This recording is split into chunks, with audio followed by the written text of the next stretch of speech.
All right, so today we're going to dive into some pretty dark history. You guys have been asking us to unpack the Night of the Long Knives. And, well, let me tell you, it's a story with more twists and turns than a pretzel. Okay. It's crazy. Imagine, just picture this. You're at a spa. You're trying to relax. You're in the sauna or something.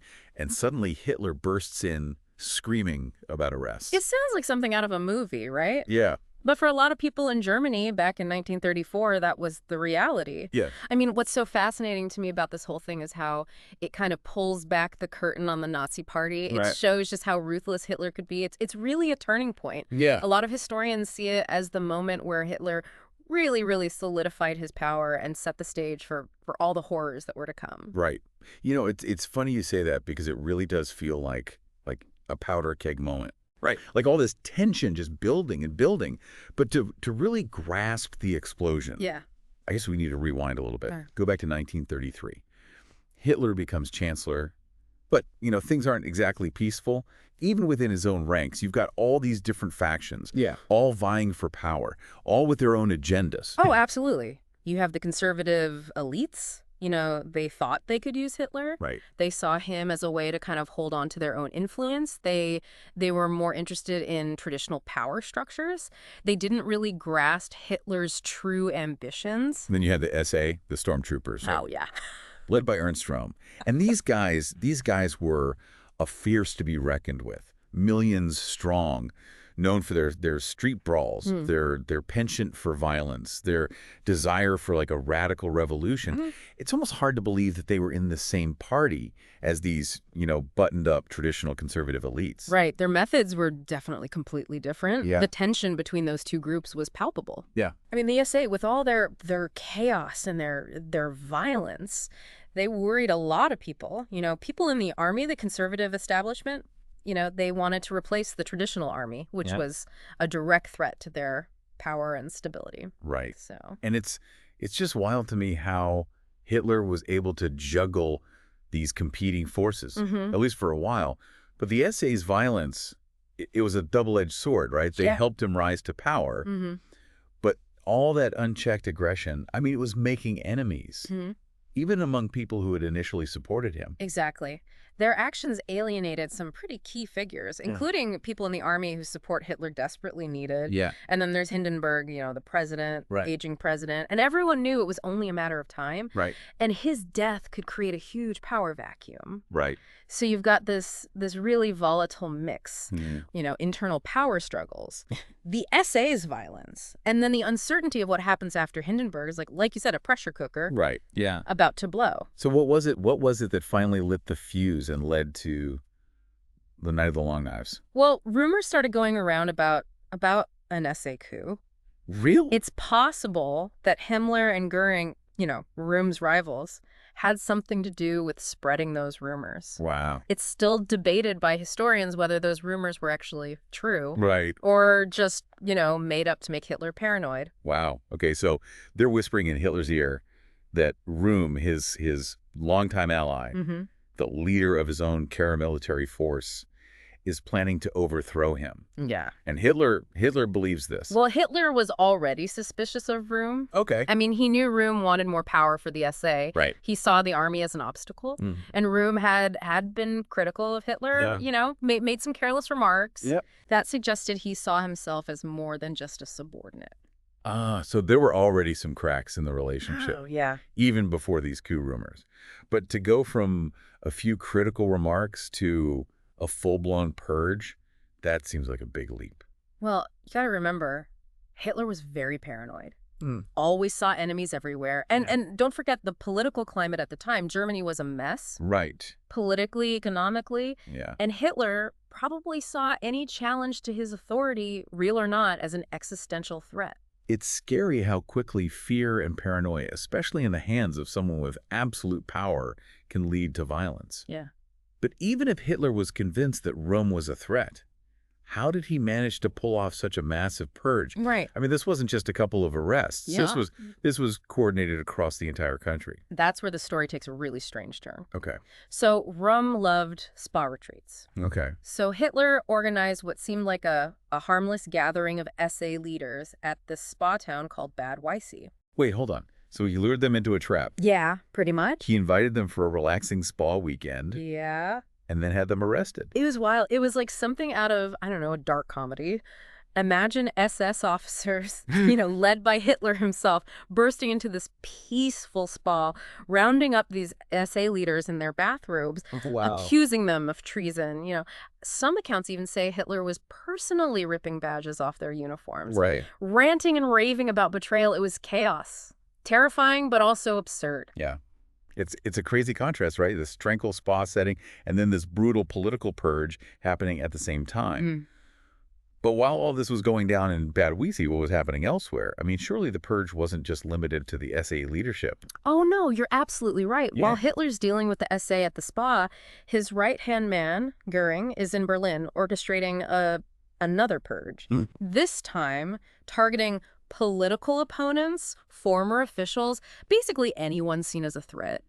And Goering, being Goering, decides to do all of this in his flamboyant white uniform, Of course he did. just adding to the whole spectacle of it all. So it was like a two-pronged attack. Exactly. The FA taken out at the spa, and then any remaining political rivals silenced in Berlin.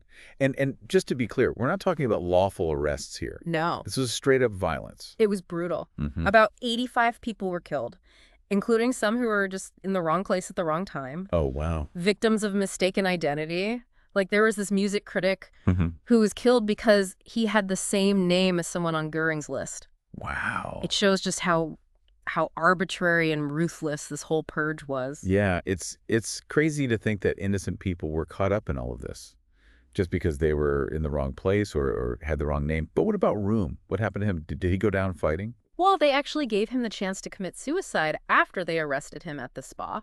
Really? I know, it's a pretty twisted offer, all things considered. Yeah. They left him a pistol and a newspaper with an article about his, quote-unquote treachery. Wow. But he refused, so they shot him in his cell, shirtless. Not exactly a glorious end for a man who used to command millions. Wow. Pretty tragic fall from grace.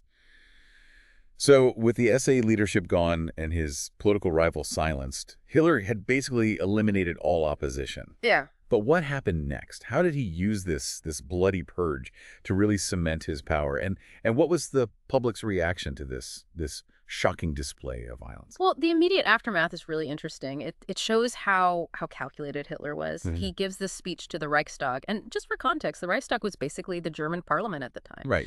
He frames the killings as this necessary action, to save Germany from a plot against the state. So the Reichstag, still reeling from this purge, they buy into this narrative, this whole idea of this thwarted coup.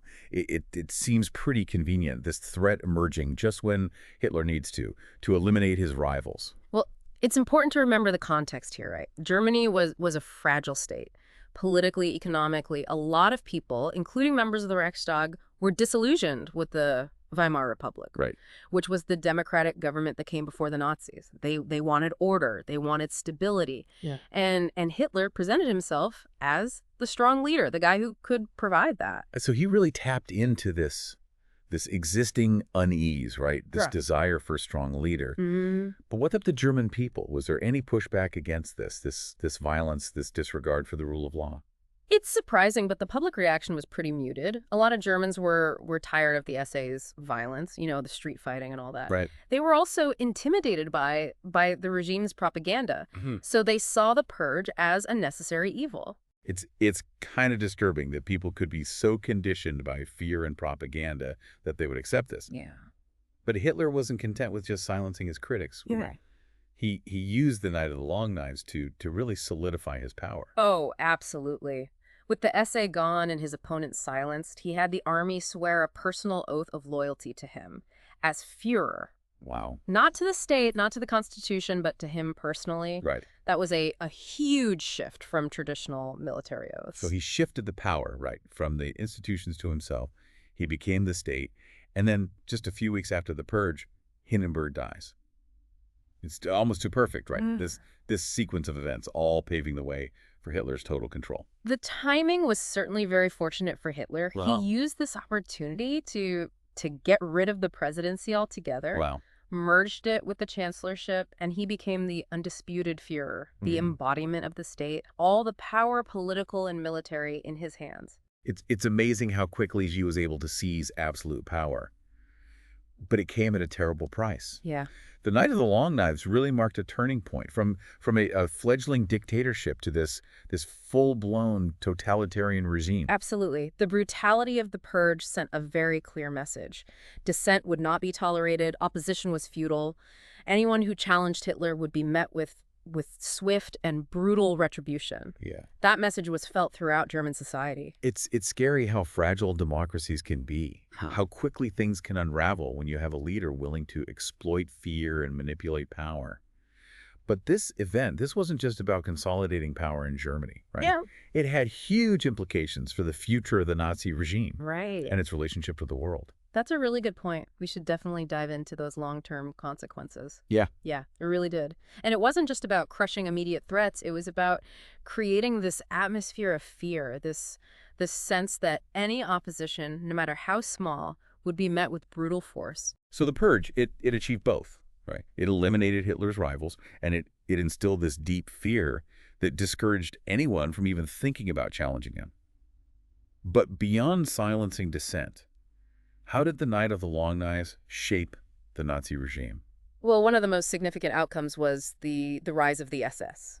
You know, with the SA gone, the SS, led by Himmler, they really stepped into that void. Right. They became the primary instrument of Nazi terror, the enforcers of the regime's ideology. The SS was a whole different animal than the SA, Oh, right? yeah, definitely. I mean, they weren't just street thugs. They were more organized, more disciplined, more fanatically devoted to Hitler's vision of, racial purity and all that. Absolutely.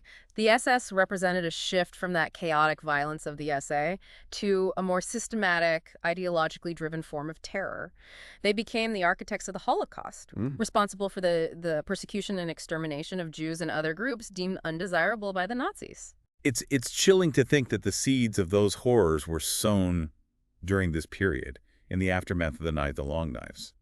But the purge also had a profound impact on German society itself, didn't it? Oh, definitely. It created this climate of fear and conformity. People were afraid to speak their minds, to question anything. They didn't want to associate with anyone who might be seen as disloyal. It silenced any remaining opposition, created a society where obedience and conformity were everything. It's a stark reminder of how easily a society can slip into authoritarianism, how fear can erode freedoms and silence dissent.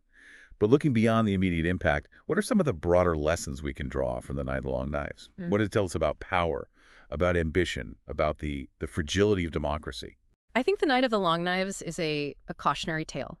A reminder that power, unchecked and concentrated in the hands of a few, can be incredibly dangerous. It shows us how quickly a society can descend into tyranny when people are willing to abandon their principles because they're afraid or they've been manipulated by propaganda. It's also a reminder of how important it is to be vigilant, right?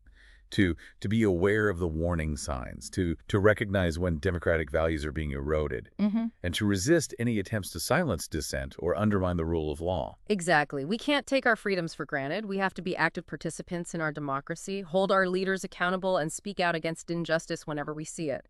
The lessons of the Night of the Long Knives are just as relevant today as they were back in 1934. Well said. As we reflect on this dark chapter in history, it's important to remember the victims, the lives that were lost, the freedoms that were extinguished. Their memory should serve as a reminder of the fragility of democracy and the importance of protecting our own freedoms.